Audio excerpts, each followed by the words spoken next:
I was even watching like with Biden's apology for residential boarding schools. Finally, a US president said sorry. Yeah, it's about time. Yeah, anguamas, that's the Ojibwe word for about dang time. You know, and like some of the reactions from people were really mixed Mm-hmm. Yeah. because Well, some that's Native what people were apology like, does, right? It stirs up all kinds of emotions and it does, can yeah. be very healing for people who are ready to receive that apology, you know. Yeah. Yep. Yeah, I thought like Murray Sinclair did a pretty good job of setting the tone in Mhm. Canada around these sort of things. Like, you know, I understand all the complaints. Like this apology should have happened 150 years ago, Mhm. you know, or the complaint, this is opportunistic because we have an election next week, Yeah. you know, or what about Gaza? Hmm. You have no moral authority to say anything. Yep. Uh, you know, that words are words, but we need actions and reparations and all these other things. I understand all those arguments.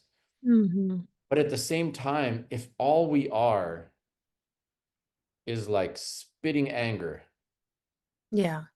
It's then not we good. chase everyone away from the table and then complain that we're eating alone and nobody wants to talk about next steps. Yeah. So that doesn't mean we need to like coddle the political and racial fragility. But Hmm. at the same time, every journey has to start with first steps. Yeah. One foot in front of the other. Right. And so, like, when you got a little baby toddler who takes his first step and Hmm. falls down, you're not like, shame on you. You can do better.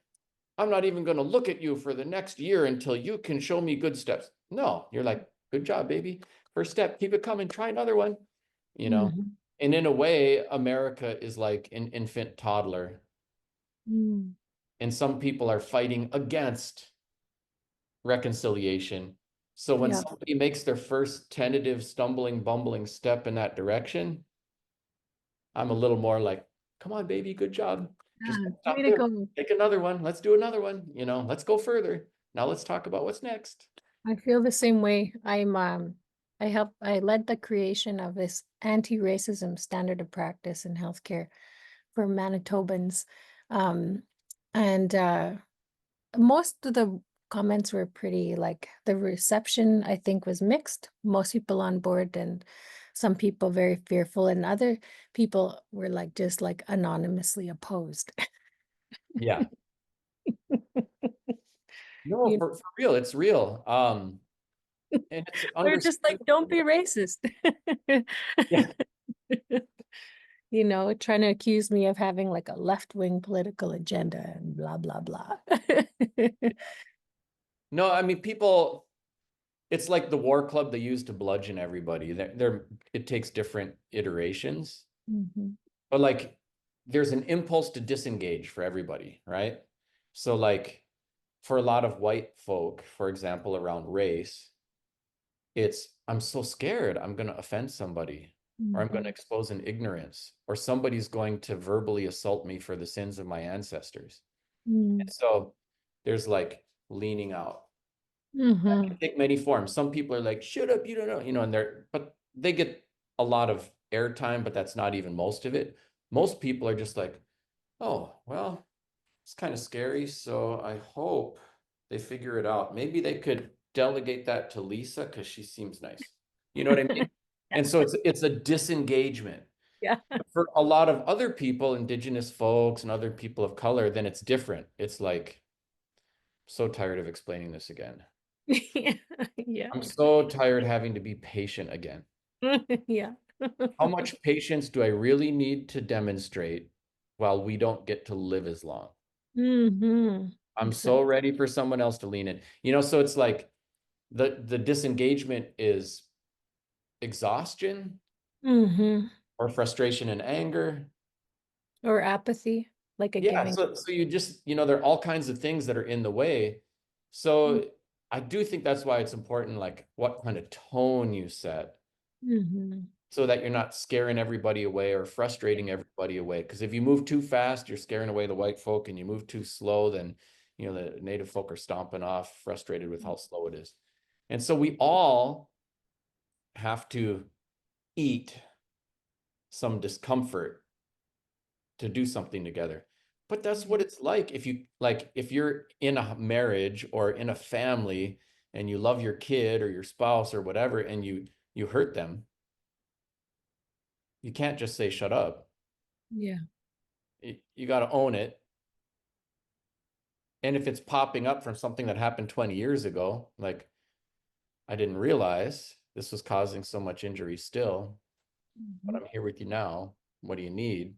You Yeah. know, because you're in the same house. Yeah. So here Yeah. we are. The house Yeah. is our country, you know, and it's a world. Hmm. And there's no way to get out of the house, Yeah. right? Yep. Like you couldn't even move to Germany and find white space. 30% of the population in Germany is born somewhere other than Germany. Everywhere you Mhm. go, it's going to be diverse. So Yeah. you've got to figure out how to get along, you know, Mhm. and that will take effort and sacrifice.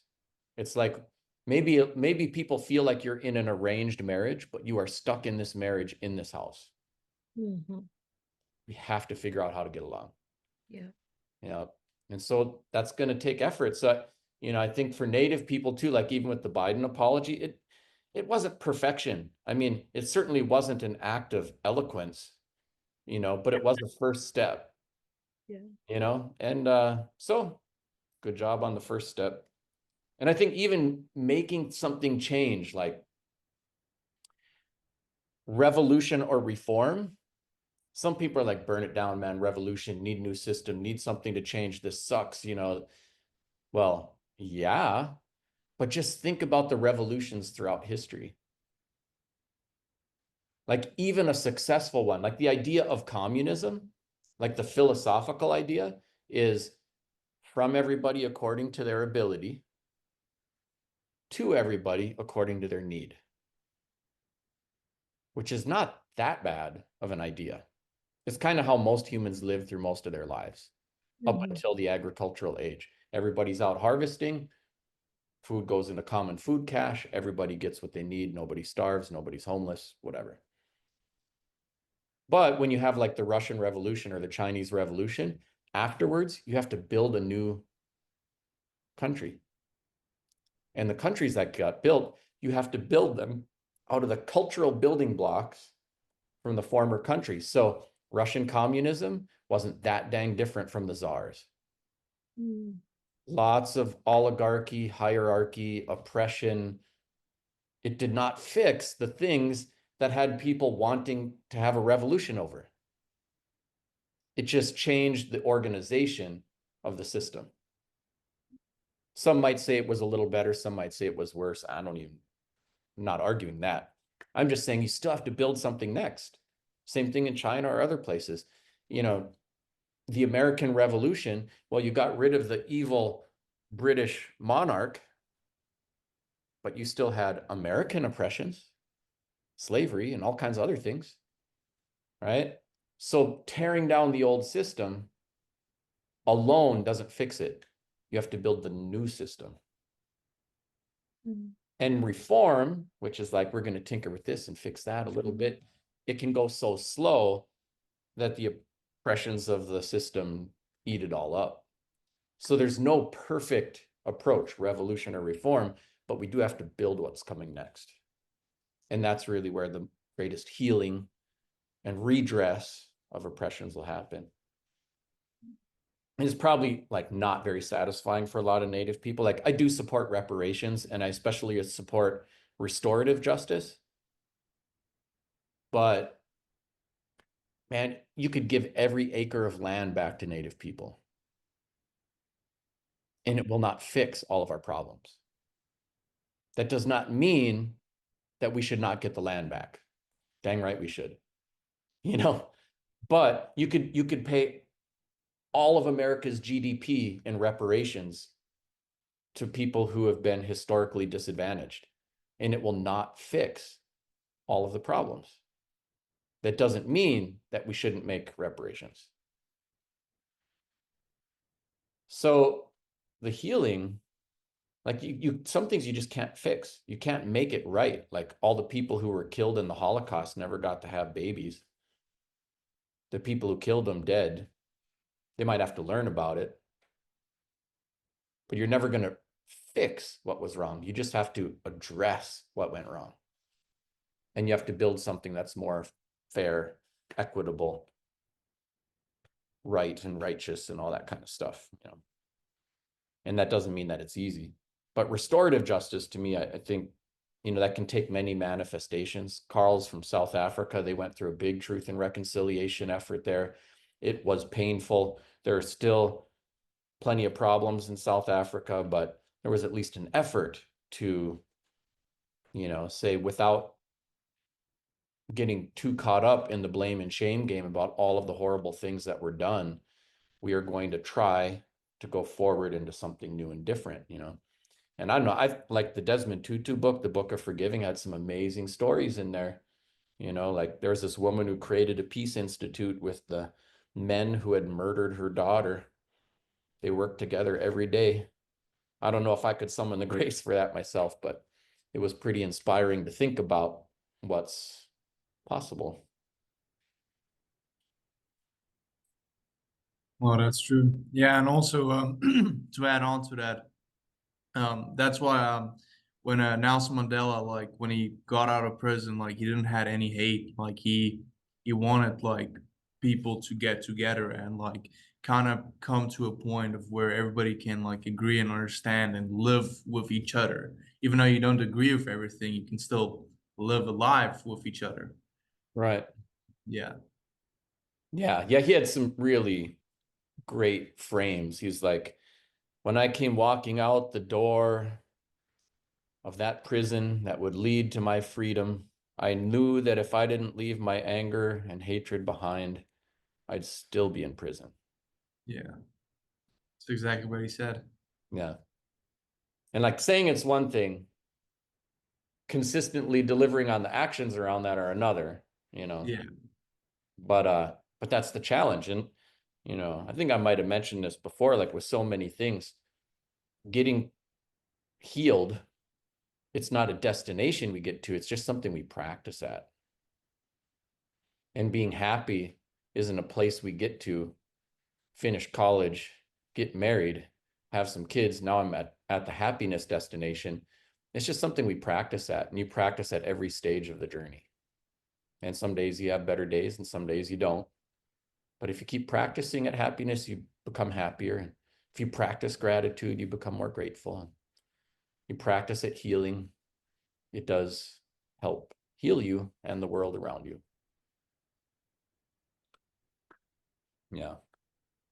And I've always felt like, you know, with like to the first speaker's part, language revitalization is one of the ways, like if we can restore a language, like in Wadukadading, they hadn't had kids speaking that language there since World War II. There's a bunch of kids running around on the playground hollering at each other in Ojibwe now. So that's like a restorative building of what comes next, you know? And there have been lots of folks who've contributed to that. You know, Mackenzie Scott, Jeff Bezos's ex-wife, who said, I'm just going to give away all this money. It's gross that anyone should have too much. She called up Wadukadad and she's like, I'm writing you a check for $1 million. Keep doing the good things, you know? So that's like a restorative piece. Money obtained through an oppressive system, some of which redirected towards something restoring some goodness into the world, you know? And there are lots of other examples too. Even John Nichols, who worked on the Ojibwe People's Dictionary and a lot of other things, his family was actually one of the big timber barons in Minnesota. There were like 8 human beings who were the primary profiteers off of all of the timber cut on native lands. So for him, devoting some of his life to Ojibwe language stuff, he's a white guy, was like part of him saying, I'm gonna repair some of what my ancestors did. And he took no money or royalties from any of his books. He gives it all to the Modkeg family in Mille Lacs. So that was his like penance or reparation, like how he's devoted some of his time. Yeah. Cool. I kind of went off on you guys after that movie. It's all right. It was good. Yeah, getting was. August to enjoyed it. quit. I've wrecked a few agendas in my day.